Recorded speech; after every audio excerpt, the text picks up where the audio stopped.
25, and we've just almost finished with the UN high-level meeting on youth, which is the conclusion of a year, the International Year of Youth that the UN has started last August 2010. And so there was, for 4 days, 1,000 activists, young people representing youth from every corner of the world. Many of you we have met at the UN these days, and we are very happy that you are here tonight. There might be also some delegates of the UN diplomats in the room. I can acknowledge a friend from the mission of Bulgaria, and if I'm missing anyone, please, I apologize. But what happened is the World Youth Alliance is a coalition of young people promoting the human dignity of the person. We believe that this intrinsic value is the cornerstone for policy, and that's why we are present at the UN and at the European Union and in every regional and international institution. But we believe it's also the cornerstone for a just and free society and for the culture we live in. So that I'll leave this part to Alexis. This 4-day training was for us a sort of, as I said, very important time. The World Youth Alliance was founded 12 years ago, and nowadays the UN is recognizing the input from young people, which was not that obvious 12 years ago. World Youth Alliance has grown into an organization that represents over 1 million people. We are present in 160 countries, and we have offices in 5 countries for 5 continents. The young people that are here tonight are the real heroes, or people you should go and meet. Our interns, maybe you can raise your hands, those who are interning the World Youth Alliance right now. You too, Nina. Our staff also, who are giving a significant portion of their life and of their time and talent for this mission, this beautiful mission. Maybe the staff, you want to raise your hands too? And I don't know if the founder of WYA is in the house. Yes, I see her, and I hope you're over there. But these days, people have received the training to understand how human rights are grounded on this value of the person. That was on Sunday. Then we had about 30 young people from 19 different countries who went to the UN, joined every discussions, networked and talked to the delegates and the diplomats from their country. And it's the result of a long-term work of our Director of Advocacy and our team that has been working in these discussions and with the UN, proposing input to strengthen and the language and the policies to respect the basic needs of young people, of access to education and health, and also to support the families to help them build this dialogue and mutual understanding, which was the theme of the UN. We are proud today that this was a very successful event, and they have many stories to tell you. We've been able to make a significant impact, have some of these ideas being included in speeches by the delegates of the UN. We have had a number of articles published, but more than this, we've had wonderful relations and new friends. And so we're very happy you're here tonight. And we wanted to conclude this evening by presenting how arts, especially, is important to our mission and to this understanding of the human person. So again, welcome. And I want also to already acknowledge everyone who is participating in this event. And thank you very much for your work, and enjoy the evening.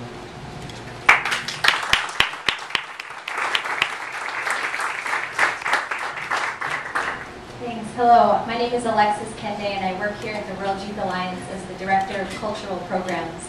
Francois articulated for you how the World Youth Alliance reaches out to young people through education and advocacy work. And we also think it's important to engage young people through the arts, for instance, another way of expressing our mission that we feel is very fitting to describe this sometimes intangible but very real idea of the dignity of the person. That's the basis for all the work that we do. So this evening we've pulled together a program of a variety of artists to showcase the work that they do and how it relates to our mission. So we're going to begin the program. I don't want to speak too much about the photography because I think the beauty of photography in itself is that it means different things to different people. But I'd like to take the opportunity to use photography as an example of how art is about the powerful expression that art really gives us, and the the channel in which it allows us to express ourselves and express our dignity and our worth. And so just taking the opportunity to have this art really emphasize how important individuals are and how our message can be heard through many different medias. So. My name is David Comales, and I'm a documentary and street photographer based here in New York. My work, simply stated, is devoted to following that mysterious aspect of human existence which longs for the infinite. That sounds like a very broad goal, but it expresses itself in certain concrete particularities, one of which is some images that I have here tonight from the Way of the Cross over the Brooklyn Bridge, which happens every Good Friday in New York. It's a particularly moving gesture to me. I've been following this event for 3 years as a photographer with my camera, and I've been constantly moved by the depth of longing that I see in these people's faces who follow their faith in a very public way. And I hope that you can see some familiarity in their faces, even if you don't share their faith, because I think this longing for the infinite is really intrinsic in everybody. And to go even further, I would say that recognition of this longing for the infinite is really the foundation for a civil society where freedom can flourish. And so I'm happy to be presenting this work here at the World Youth Alliance, which looks for and tries to advocate for that same freedom and human flourishing in the world. Thank you. These two very talented actresses have agreed to join us tonight to perform a Shakespeare scene. And so here they come. So welcome. Thank you.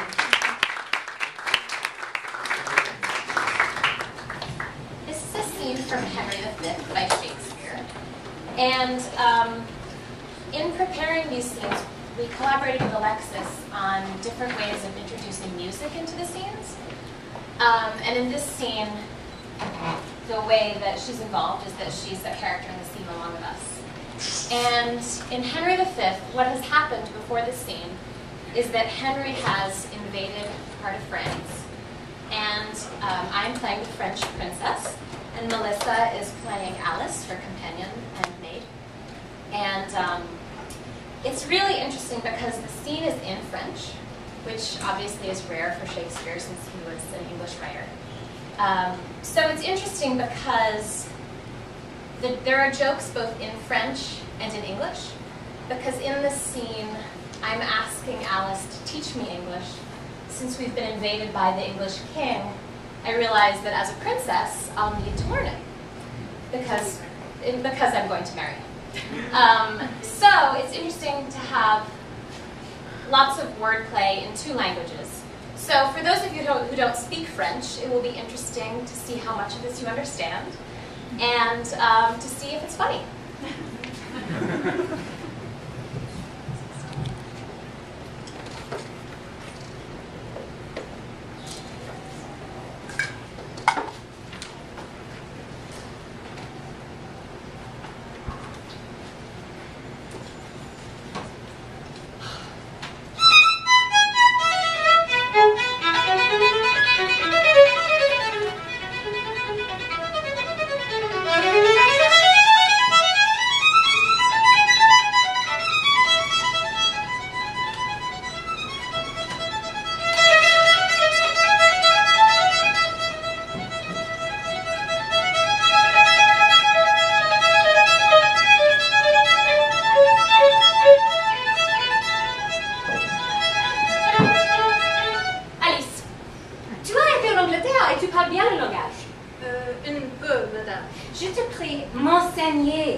Et les doigts?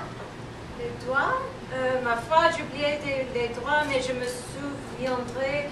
Les doigts, je pense qu'ils sont appelés de fingres. Oui, de fingres. La main de hand. Les doigts de fingre. Je pense que je suis le bon écolier. J'ai gagné 2 mots d'emploi vite mots. Comment appelez-vous les ongles? Les ongles, nous les appelons de nails. De nails. Écoutez, dites-moi si je parle bien.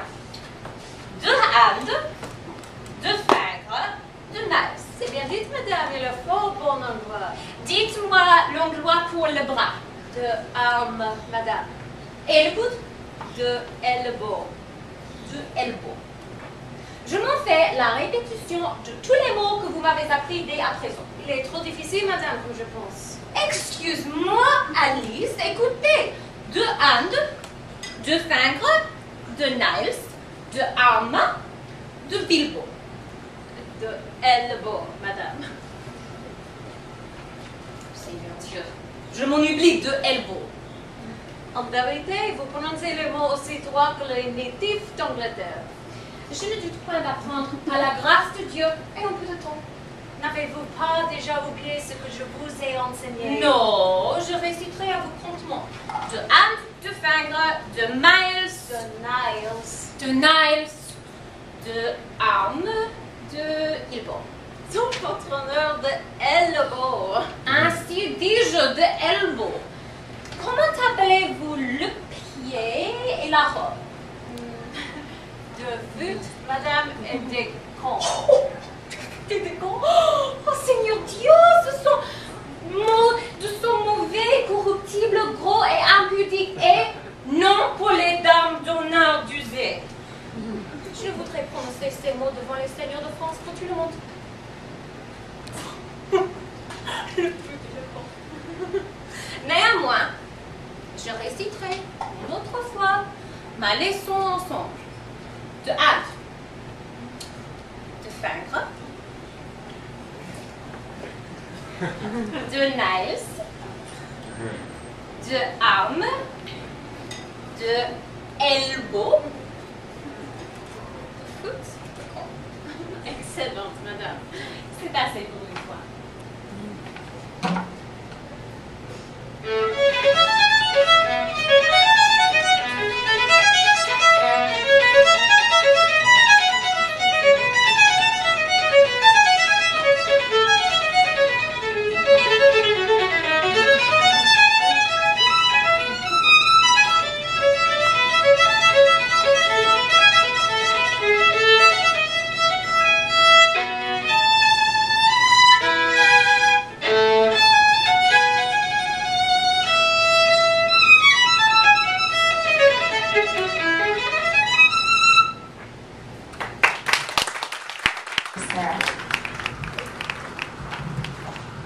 Hello, my name is Sarah Crawford, and I teach Italian, Latin, and art at a boys' school in Greenwich, Connecticut. And I started using art as self-expression as a very little girl, and as a lover of Latin, I also love the Greco-Roman model. And so when I started doing sculpture in high school, which are the pieces that you'll see outside, I used that as inspiration as well as literary classics. I can't show them right now, but maybe you'll be able to guess. In keeping in theme with Shakespeare, one of the women is Zeffirelli's film version of Juliet, the final scene. The couple that I have was my own depiction of Marius and Eponine from Ladies Arab. And another piece is supposed to represent the feeling of abandonment of Ariadne, who was abandoned by Theseus. So, if you have any questions, I'll be out there. But my goal was to use as much of the classical influence as possible while showing human emotion.